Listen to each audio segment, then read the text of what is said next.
Y vamos a buscar Nehemías 8, son 18 versículos, vámonos de 3 en 3.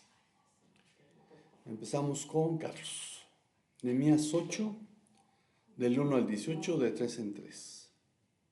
Todo el pueblo se reunió como un solo hombre en la plaza que estaba delante de la puerta de las aguas, y pidieron al escriba Esdras que trajera el libro de la ley de Moisés que el Señor había dado a Israel.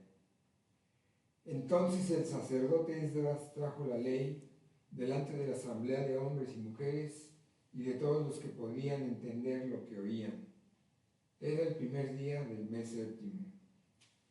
Y leyó en el libro frente a la plaza que estaba delante de las aguas, desde el amanecer hasta el mediodía, en presencia de hombres y mujeres y de los que podían entender. Y los oídos de todos el pueblo estaban atentos al libro de la ley. El escriba Esdras estaba sobre un estrado de madero que había hecho para esta ocasión. Junto a él, a su derecha, estaban Matatías, Sema, Anías, Urías, Hilcías y Maasías, y a su izquierda Pedaías, Misael, Malquías, Asum, Asbadana, Zacarías, Mesulam. Esdras abrió el libro a la vista de todo el pueblo, pues él estaba en un lugar más alto que todo el pueblo, y cuando lo abrió, todo el pueblo se puso de pie. Entonces Esdras bendijo al Señor, el gran Dios, y todo el pueblo respondió: amén, amén, mientras alzaban las manos. Después se postraron y adoraron al Señor rostro en tierra. También Jesuá, Bani, Serebías, Jamín, Acub, Sabatai, Odías, Masías, Kelita, Azarías, Josabed, Hanán, Pelaías y los levitas explicaban la ley al pueblo mientras el pueblo permanecía en su lugar, y leyeron en el libro de la ley de Dios, interpretándolo y dándole el sentido para que entendiera la lectura. Entonces Nehemías, que era el gobernador, y Esdras, el sacerdote y escriba, y los levitas que enseñaban al pueblo, dijeron a todo el pueblo: este día es santo para el Señor su Dios. No se entristezcan ni lloren, porque todo el pueblo lloraba al oír las palabras de la ley. También les dijo: vayan, coman de la grasa, beban de lo dulce y manden raciones a los que no tienen nada preparado, porque este día es santo para nuestro Señor. No se entristezcan, porque la alegría del Señor es la fortaleza de ustedes. Los levitas calmaron a todo el pueblo diciéndole: callen, porque el día es santo, no se entristezcan. Entonces todo el pueblo se fue a comer, a beber, a mandar porciones y a celebrar una gran fiesta, porque comprendieron las palabras que les habían enseñado. Al segundo día, los jefes de casas paternas de todo el pueblo, los sacerdotes y los levitas, se reunieron junto al escriba Esdras para entender la palabra de la ley, y encontraron escrito en la ley que el Señor había mandado por medio de Moisés que los israelitas habitaran en tabernáculos durante la fiesta del mes séptimo. Así que ellos dieron a conocer esta proclama en todas sus ciudades y en Jerusalén: salgan al monte y traigan ramas de olivo silvestre, ramas de mirto, ramas de palmera y ramas de otros árboles frondosos para hacer tabernáculos, como está escrito. El pueblo salió y trajeron las ramas y se hicieron tabernáculos, cada uno en su terrado, en sus patios, en los patios de la casa de Dios, en la plaza de la puerta de las aguas y en la plaza de la puerta de Efraín. Toda la asamblea de los que habían regresado de la cautividad hicieron tabernáculos y habitaron en ellos.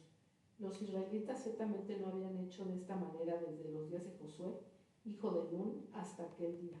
Y hubo gran regocijo. Esdras leyó del libro de la ley de Dios cada día, desde el primer día hasta el último día.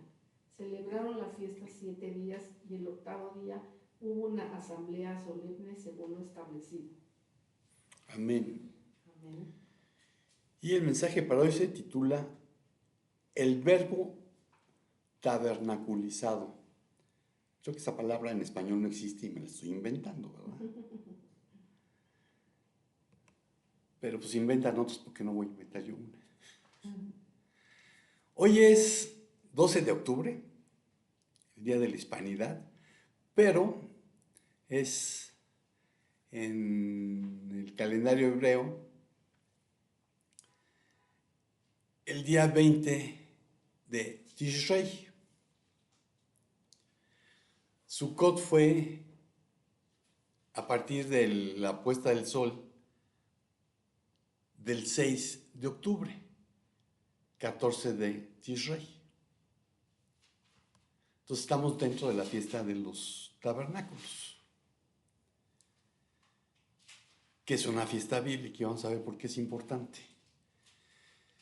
La Biblia no especifica la fecha exacta del nacimiento de Jesús, pero sí ofrece información suficiente para calcularla mediante el cruce de datos bíblicos, históricos y culturales. Elementos como el nacimiento de Juan el Bautista, el orden del servicio en el templo, el testimonio del historiador Flavio Josefo, más lo que la biología nos dice sobre el embarazo humano. Mediante todo lo anterior, podemos concluir que Jesús nació durante la fiesta de los tabernáculos, Sukkot, por lo que en esta fiesta bíblica debiésemos celebrar la verdadera Navidad, no la que inventó Constantino para honrar al sol invicto. Revisemos esa información y así podemos despejar algunos conceptos erróneos sobre la Navidad. Y vamos a profundizar en el significado de Sukkot. Vamos a correr el velo de las riquezas teológicas de la encarnación del Verbo. Y el primer punto que voy a tocar es la evidencia. Levítico 23, 33 al 24, 1. Levítico 23, 33 al 24, 1.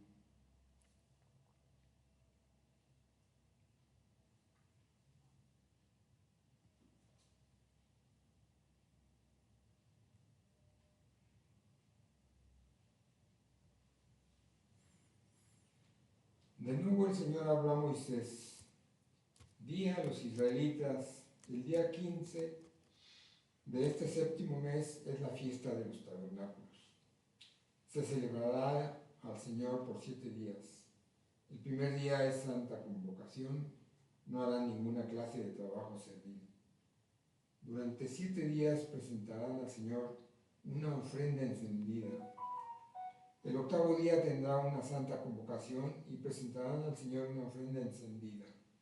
Esa asamblea solemne no harán trabajo servil. Estas son las fiestas señaladas del Señor que proclamarán como santas convocaciones para presentar ofrendas encendidas al Señor, holocaustos y ofrendas de cereal, sacrificios y libaciones, cada asunto en su propio día. Además de las ofrendas de los días de reposo del Señor, además de sus dones y además de todos sus votos y ofrendas voluntarias que den al Señor. El día 15 del mes séptimo, cuando hayan recogido el fruto de la tierra, celebrarán la fiesta del Señor por 7 días con reposo en el primer día y reposo en el octavo día. Y el primer día tomarán para ustedes frutos de árboles hermosos, hojas de palmera y ramas de árboles frondosos, y sauces de río, y se alegrarán delante del Señor su Dios por 7 días. Así la celebrarán como fiesta al Señor por 7 días en el año. Será estatuto perpetuo para todas sus generaciones. La celebrarán en el mes séptimo, habitarán en tabernáculos por 7 días. Todo nativo de Israel vivirá en tabernáculos, para que sus generaciones sepan que yo hice habitar en tabernáculos a los israelitas cuando los saqué de la tierra de Egipto. Yo soy el Señor su Dios. Así declaró Moisés a los israelitas las fiestas señaladas por el Señor. Hasta ahí, Carlos. Amén. Sukkot también se conoce como la fiesta de las cabañas o de los tabernáculos. Y como decía, se celebra del 15 al 21 de Tisrei. Y este año es del 7 al 13 de octubre en nuestro calendario que manejamos normalmente. Y es una de las 3 fiestas llamadas de peregrinación a Jerusalén. Vean Deuteronomio 16:16.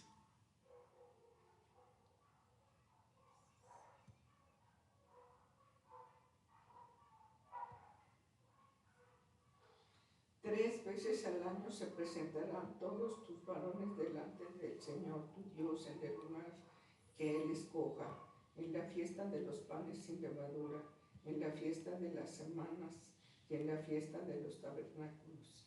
Y no se presentarán con las manos vacías delante del Señor. Amén. Entonces esta sería la tercera. Tuvo Pascua, tuvo Pentecostés y ahora tabernáculos. Entonces, mediante el cruce de evidencia bíblica, histórica y biológica, incluyendo el anuncio del nacimiento de Juan el Bautista, que fue durante el turno sacerdotal de Abías, que era la octava orden, vean Lucas 1, 5 al 14. Hubo en los días de Herodes, rey de Judea, cierto sacerdote llamado Zacarías del grupo de Abías, que tenía por mujer una de las hijas de Aarón, que se llamaba Elizabeth. Ambos eran justos delante de Dios y se conducían intachablemente en todos los mandamientos y preceptos del Señor. No tenían hijos porque Elizabeth era estéril y ambos eran de edad avanzada. Pero aconteció que mientras Zacarías ejercía su ministerio sacerdotal delante de Dios, según el orden indicado a su grupo, conforme a la costumbre del sacerdocio, fue escogido por sorteo para entrar al templo del Señor y quemar incienso.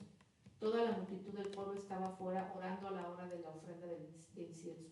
Y se le apareció a Zacarías un ángel del Señor, de pie a la derecha del altar del incienso. Al verlo, Zacarías se turbó y el temor se apoderó de él.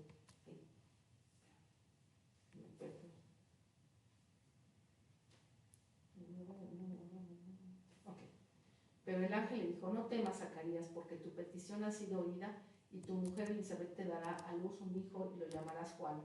Tendrás gozo y alegría y muchos se lo regocijarán por su nacimiento. Hasta ahí, ¿verdad? Sí. Y primero de Crónicas 24:10 dice: la séptima a Acos, la octava a Abías, que fue como David había dividido el servicio en el templo. Entonces sabemos que el servicio en el templo seguía siendo según el calendario hebreo, porque eso lo atestigua Flavio Josefo, el historiador judío del primer siglo. Con los datos del embarazo, tenemos el embarazo humano de Elizabeth y María, además de herramientas como la aplicación, yo tengo una aplicación que se llama Kaluach, en la cual puedo estar checando las fechas en el calendario al estilo judío comparado con las fechas de nuestro calendario. Y además tengo también por allí un sitio web que se llama calendarhome.com, que me permite ver qué fecha fue, ya sea en el calendario gregoriano o en el calendario juliano, una fecha del calendario judío. Me puedo ir para atrás y me puedo ir para adelante. Ya hay otra página en internet que se llama enfemenino.com y esa me permite calcular cuándo, si se dio más o menos en estas fechas que la mujer quedara embarazada, cuándo puede ser, así que las posibilidades del nacimiento. Entonces, usando eso, puedo calcular que Zacarías recibió el anuncio en Sivan 6. Esto habría sido por ahí de Shavuot, de Pentecostés. Y eso es interesante porque los sacerdotes servían cuando le tocaba a su orden, pero también en las fiestas peregrinas tenían que ir todos, porque llegaba tal afluencia de gente que los que normalmente servían no se hubieran dado abasto. Entonces llegaban todos a servir. Pero a Abías le había tocado servir, siendo la octava, en esa fecha. Entonces, si el anuncio del ángel a Zacarías fue en Sivan 6, Elizabeth Elizabeth debe haber concebido alrededor de si van 13 o 26.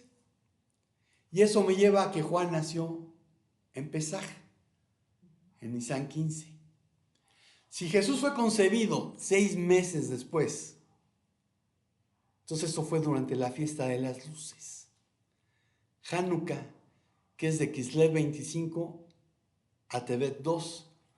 Y para mí las fiestas bíblicas Tienen como que relación. sí tienen mucha relación porque la luz del mundo es concebida en la fiesta de las luces.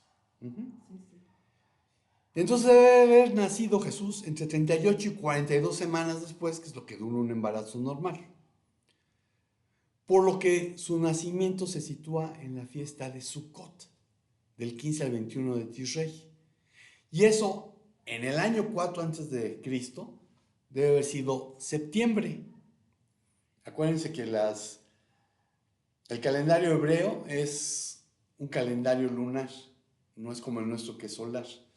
Entonces, cada X tiempo agregan un mes para ir corrigiendo y que la fiesta siga siendo, por ejemplo, si es la fiesta de las cosechas, que siga coincidiendo con las cosechas, no como los musulmanes, que tienen un calendario lunar, pero no hacen ninguna corrección. Entonces, de repente, sus fiestas no tienen nada que ver con lo que debiera de ser.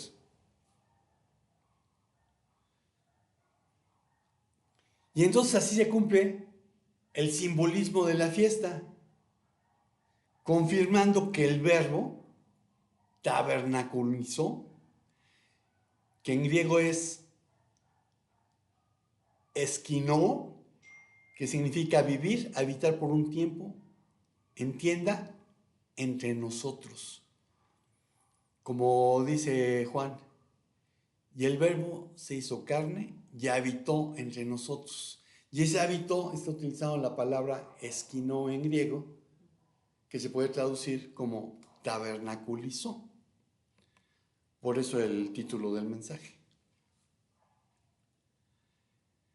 Además, esta conclusión se ve reforzada por varios indicios contextuales. Tenemos el censo y la saturación de Belén. Y aunque el censo de Cirenio se realizaba durante todo el año, ya vimos que la obligación de todo varón judío era peregrinar a Jerusalén durante Sukkot. Y eso explica por qué Belén, que está a solo 8 kilómetros de distancia a Jerusalén, estaba llena. Lucas 2, del 1 al 7.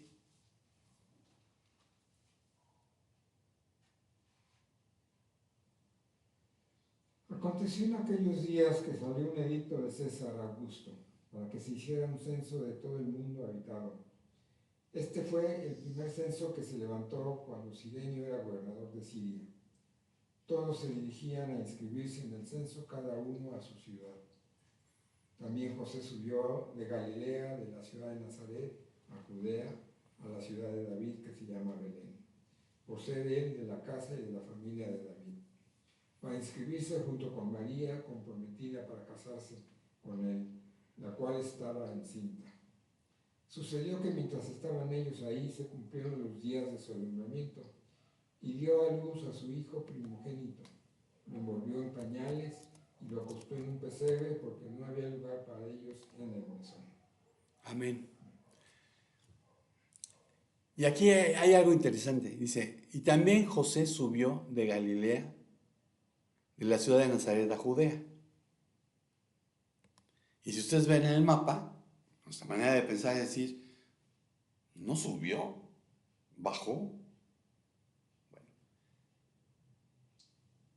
en el lenguaje bíblico, siempre que uno va a Jerusalén, está subiendo.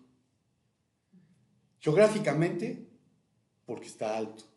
Bueno, para los chilangos eso no está alto, pero está alto. Y espiritualmente significa que estoy subiendo hacia el templo. Entonces, por eso, aunque nosotros veamos en el mapa y digamos, no, estaba bajando, no. El lenguaje bíblico significa eso. Por eso dice subió. Tenemos el lugar del nacimiento. Jesús nació en un pesebre, que eso se traduce como Fátina. Y el pesebre es una caja o estructura relativamente grande que contiene heno y puede ser una caja de alimentación o un contenedor más pequeño, generalmente para grano.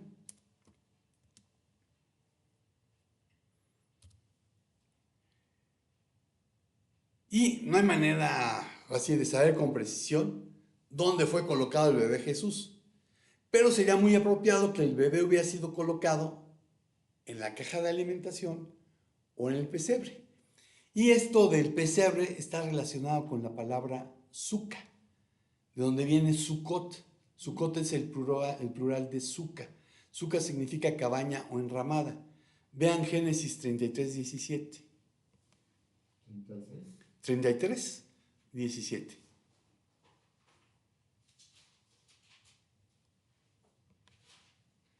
Jacob siguió hasta Sucot. Allí se edificó una casa e hizo cobertizos para su ganado. Por eso al lugar se le puso el nombre de Sucot. Hizo cobertizos, hizo tabernáculos, hizo cabañas para su ganado. Tenemos otro punto, el anuncio de los pastores. La expresión nuevas de gran gozo, Lucas 2:10. Pero el ángel les dijo, no teman, porque les traigo buenas nuevas de gran gozo que serán para todo el pueblo. Estas nuevas de gran gozo, lo que está haciendo aquí es reflejar la liturgia de alegría característica de Sucot. Sucot es una fiesta de gozarse. Por eso cuando leíamos Nehemías y el pueblo empieza a llorar, le dice, ¡ay! No lloren, esta es una fiesta para alegrarse. Y aún hoy en día es una fiesta para alegrarse. Por lo cual el ataque de Hamás se pasaron de lanzas. Y en la Mishnah dice, y la Mishnah y la tradición rabínica afirman que quien no vio la alegría del derramamiento de agua en Sucot, nunca vio alegría en su vida. Eso viene en la Mishnah Sukkah 5.1. Entonces era una fiesta de gozo incomparable porque simbolizaba el fluir del Espíritu y la salvación futura. Los ángeles declaran precisamente gozo grande, Haran Megali en griego, retomando el mismo espíritu de la fiesta de Sukkot, la alegría suprema de la redención y la presencia de Dios entre su pueblo. La encarnación del Verbo, por tanto, no fue un evento aislado, sino profundamente enraizado en el calendario y el simbolismo bíblico. Y vamos a ver unos conceptos erróneos. Lucas 2, 6 al 7.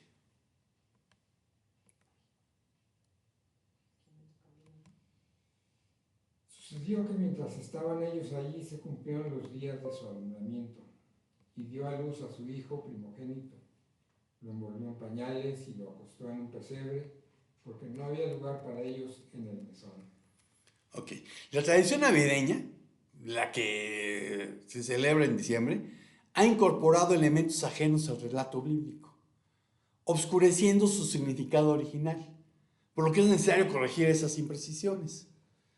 Tenemos la creencia popular de que José y María fueron rechazados por un mesonero, desalmado, debido a que no había lugar en la posada. Y es un malentendido lingüístico. La palabra griega utilizada en Lucas 2.7 no es tandogión, que designa una posada comercial, sino katálima, que se refiere a una habitación de huéspedes en una casa privada. José y María fueron acogidos en el espacio familiar, donde los animales se guardaban por la noche. Vean Lucas 22, 10 al 12.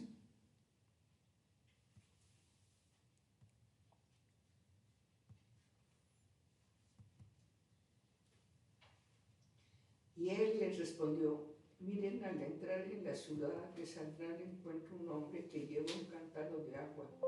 Síganlo a la casa donde entre y dirán al dueño de la casa, el maestro te dice, ¿dónde está la habitación en la cual pueda comer la Pascua con mis discípulos?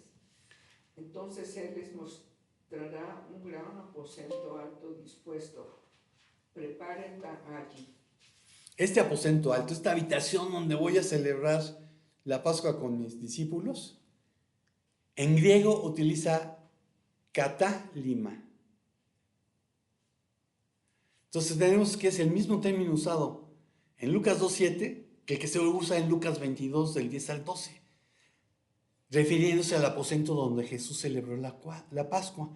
Por lo tanto, la escena no es de rechazo, sino de hospitalidad. José y María fueron recibidos en una casa familiar, pero la habitación de invitados ya estaba ocupada. Entonces el niño fue acostado en un pesebre dentro de la sala principal, un espacio cálido y cuidado, donde María recibió el apoyo de otras mujeres durante el parto. Entonces esta corrección enriquece el relato, destacando la solidaridad y el contexto comunitario del nacimiento de Jesús. No lo mandaron a ir, no, lo recibieron con hospitalidad donde estaba la familia, no donde estaban los invitados, porque allá estaba ya ocupado. Tenemos otro punto. José, al ser de la casa de David, habría sido bien recibido en cualquier casa de Belén, porque era descendiente del rey David. Y Belén se conoce como la ciudad de David. Y ellos sabían perfectamente bien cómo eran sus ascendientes. Entonces, a José lo hubieran recibido en cualquier casa. María no dio a luz sola en un establo frío. En la cultura judía, una mujer en trabajo de parto recibía ayuda. Y repito, el pesebre era parte de una vivienda, no un lugar aislado. En la noche metían a los animales y durante el día en ese sitio se podía utilizar como un taller. Los pastores en el campo. Bueno, esto coincide con el pastoreo al aire libre, pero eso se da hasta noviembre, en otoño, no en invierno. Porque Israel, ve el mapa, agárrate el mapa mundi y vas a ver que está mucho más arriba que lo que está México. Entonces en invierno hace frío.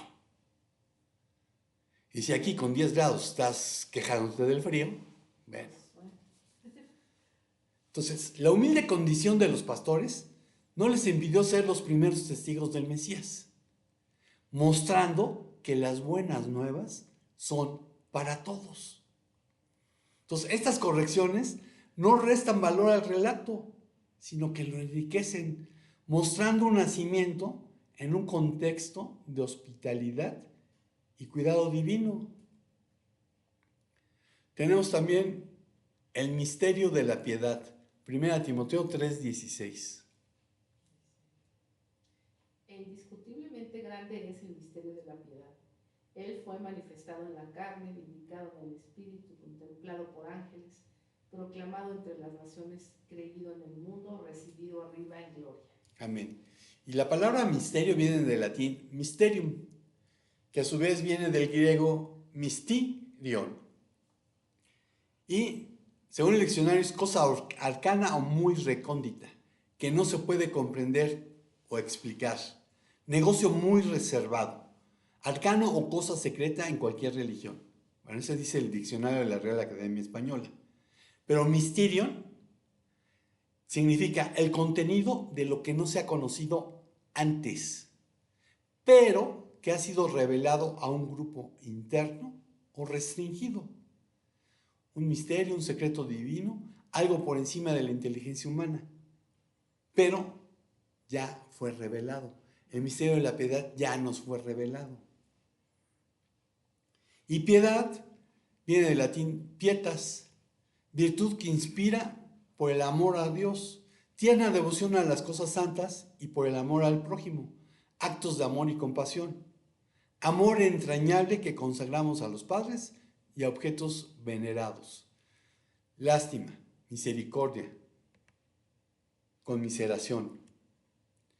Pero en griego dice eusebia. Y eusebia se puede traducir como Religión es la práctica devota y las creencias apropiadas acerca de Dios. También puede ser piedad, devoción, conducta santa. El misterio de la piedad solo podemos conocerlo por la revelación de Dios en Cristo. Mateo 11, 25 al 28.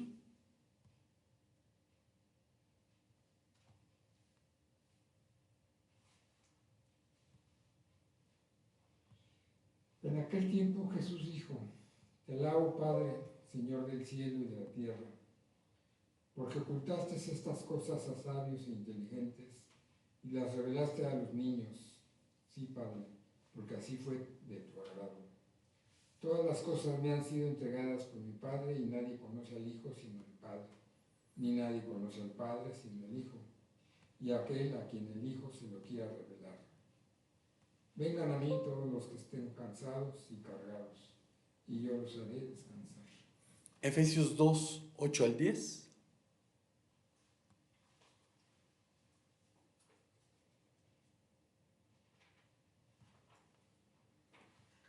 Porque por gracia ustedes han sido salvados por medio de la fe, y esto no procede de ustedes, sino que es don de Dios, no por obras para que nadie se gloríe.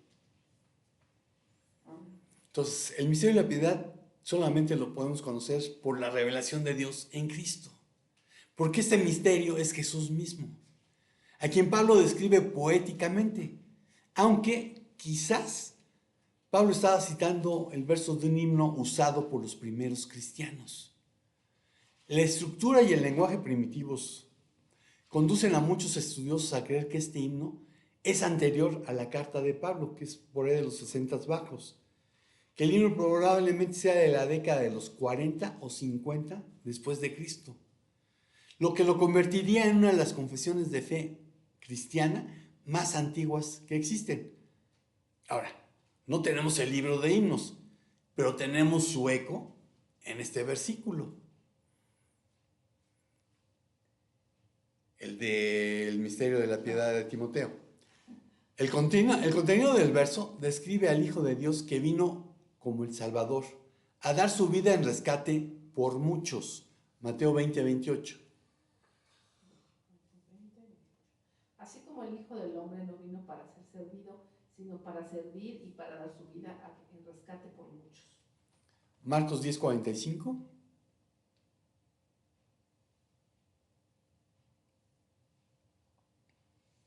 Porque ni aun el Hijo del Hombre vino para ser servido, sino para servir y para dar su vida en rescate por muchos. ¿Por qué por muchos y no por todos? Porque no todos están dispuestos a reconocer a Cristo como su único y suficiente Salvador personal. Es una invitación que yo tengo que aceptar. No voy a ser forzado a recibirlo. Y aunque no se le nombra directamente a Cristo, no hay duda alguna. Se refiere al eterno Hijo de Dios, el que fue manifestado en carne. Para quienes hemos nacido de nuevo, no es algo que no podamos entender o explicar. Sin embargo, si decimos que entendemos este misterio, entonces es nuestro deber darlo a conocer. Romanos 16, 25 al 26.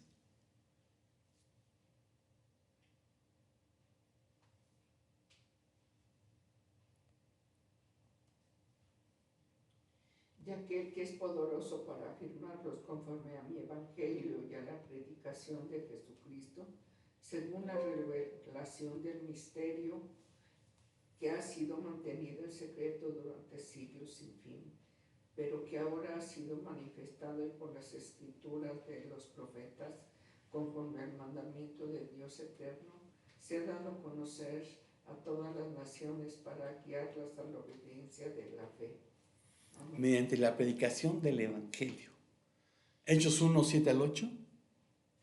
Jesús le contestó: no les corresponde a ustedes saber los tiempos ni las épocas que el Padre ha fijado con su propia autoridad, pero recibirán poder cuando el Espíritu Santo venga sobre ustedes y serán mis testigos en Jerusalén y en toda Judea y Samaria y hasta los confines de la tierra. Entonces, para que todas las naciones lo conozcan, tenemos que ser testigos. en nuestra Jerusalén, en nuestra Judea, en nuestra Samaria y hasta el último de la tierra. Mateo 28, 18 al 20.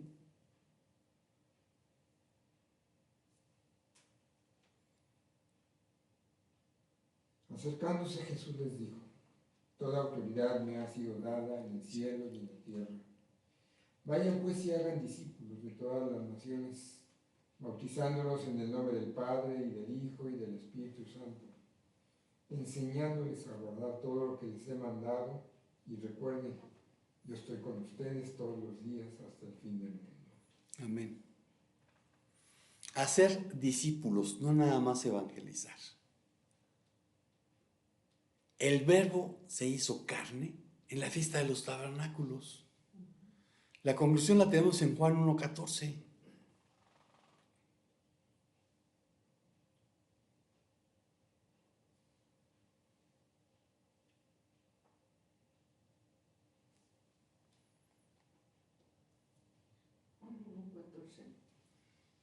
El Verbo se hizo carne y habitó entre nosotros y vimos su gloria, gloria como del unigénito del Padre, lleno de gracia y de verdad. Amén. En griego dice, que o logos sarx egeneto, y el Verbo llegó a ser carne, que equinosen en imin, y se tabernaculizó entre nosotros. El término griego equinosen tiene un equivalente hebreo que es shakán. Ambos significan acampar, habitar temporalmente o posarse en una tienda. El cuerpo humano fue la tienda, el tabernáculo, donde Dios decidió morar entre los hombres. Así el Todopoderoso se tabernaculizó para vivir como uno de nosotros. Filipenses 2, 5 al 11.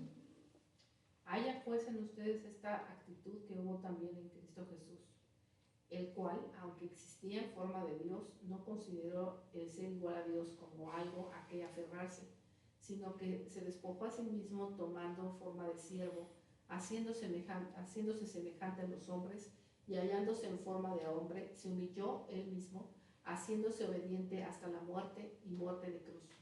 Por lo cual Dios también lo exaltó hasta lo sumo y le confirmó el nombre que es sobre todo nombre, para que al nombre de Jesús se doble toda rodilla de los que están en el cielo y en la tierra y debajo de la tierra, y toda lengua confiese que Jesucristo es el Señor, para gloria de Dios Padre. Amén. Amén. Entonces, cuando se encarna, sin dejar de ser Dios, decide no hacer uso de sus atributos divinos para vivir como uno de nosotros y así cumplir su plan de redención. Mateo 18, 11.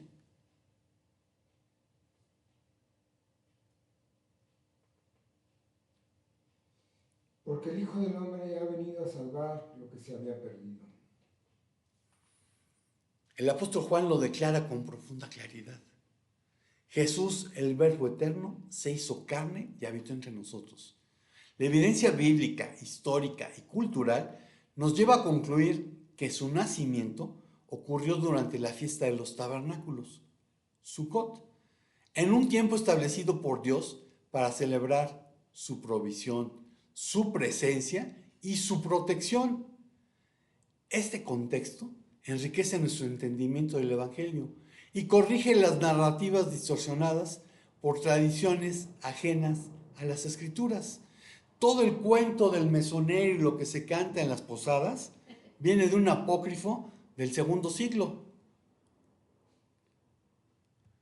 La encarnación de Cristo no fue un evento aislado, sino el cumplimiento perfecto del plan divino revelado en las festividades bíblicas que tristemente no celebramos. Cuando comprendemos que Jesús se tabernaculizó entre nosotros, entendemos que su anhelo eterno ha sido habitar en medio de su pueblo. Isaías 7:14.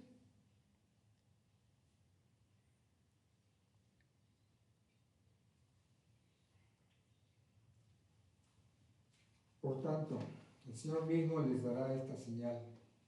Una virgen concebirá y dará a luz un hijo, y le pondrá por nombre Emmanuel. Mateo 1:23. Miren, la Virgen concebirá y dará a luz un hijo y le pondrán por nombre Emmanuel, que traducido significa Dios con nosotros. Ezequiel 37:27.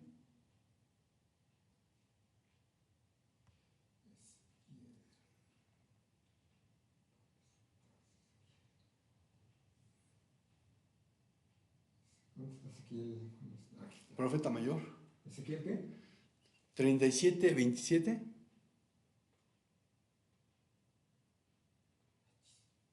No sé, 26.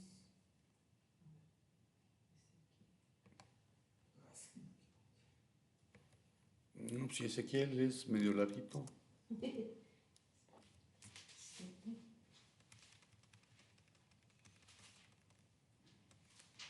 Mi morada estará también junto a ellos, y yo seré su Dios, y ellos serán mi pueblo. Apocalipsis 21:3.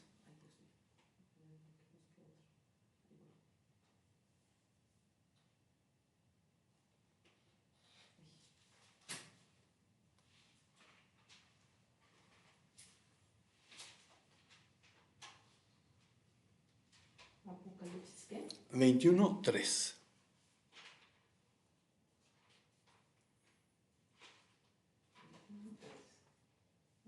Entonces oí una gran voz que decía desde el trono: el tabernáculo de Dios está entre los hombres y Él habitará entre ellos. Y ellos serán su pueblo y Dios mismo estará entre ellos. Entonces, el anhelo de Dios es el de habitar en medio de su pueblo. Emmanuel, Dios con nosotros. Y en Apocalipsis dice que estará entre nosotros. Él no solo vino a caminar entre los hombres, sino a morar en el corazón de todo aquel que lo recibe por fe. Juan 14:23.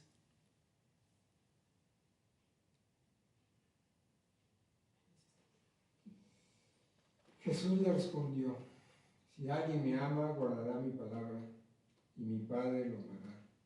Y vendremos a él y haremos con él morada. El que no me ama no guarda mis palabras, y la palabra que ustedes oyen no es mía, sino del Padre que me envió. Si me amáis, guardad mis mandamientos. Es decir, obedece. Conforme al calendario hebreo, el nacimiento pudo haber ocurrido en Tisrei 15 del año 3757. Eso sería aproximadamente el 14 de septiembre del 4 a.C., durante Sukkot. Sin embargo, más importante que la fecha exacta es la realidad espiritual. ¿Cuándo permitiste, si tú, que Él hiciera su tabernáculo en tu vida? 21 de agosto de 1991, alrededor de las 8 de la mañana. Sukkot es una fiesta profética que nos enseña sobre el reino mesiánico y el gozo de vivir en la presencia del Eterno. Durante esta celebración, Jesús mismo se levantó y proclamó: si alguien tiene sed, venga a mí y beba. El que cree en mí, como dice la Escritura, de su interior correrán ríos de agua viva. Y estas palabras fueron pronunciadas en el contexto del Hoshana Rabbah, que sería mañana, el último día de Sukkot, cuando el sacerdote vertía agua del manantial de Siloé sobre el altar, recordando la promesa de Isaías: sacaréis con gozo aguas de las fuentes de la salvación. Jesús se presentó entonces como la fuente misma de esa salvación. Por tanto, celebrar las fiestas bíblicas a la luz del Nuevo Testamento, no como lo hacen los judaizantes o lo sigue haciendo Israel. Hacerlo a la luz del Nuevo Testamento no es un retorno ritualista, sino una proclamación viva de que todas las fiestas bíblicas apuntan a Jesús, el Mesías. Las tradiciones que provienen de raíces ajenas pueden aprovecharse para alcanzar a los que aún no conocen al Salvador. Pero la verdad central permanece. La gracia no se obtiene por ritos, sino por fe en aquel que se hizo carne y nos otorgó salvación gratuita. Apocalipsis 22:17.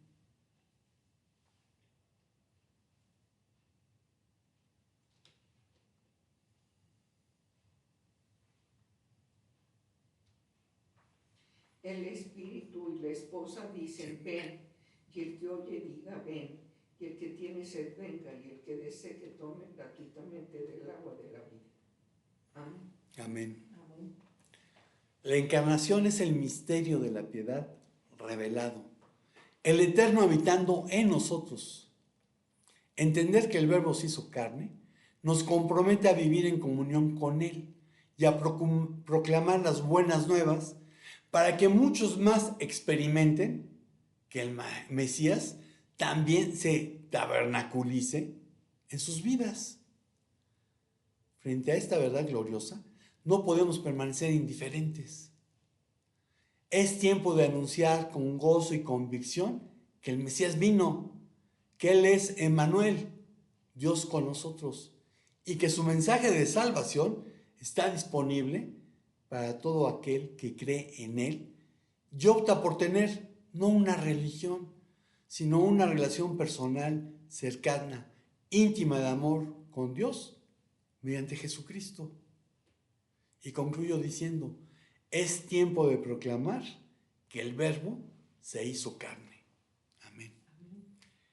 Y Señor, pues gracias porque dejaste tu trono de gloria para venir como uno más de nosotros, para mostrarnos cómo ser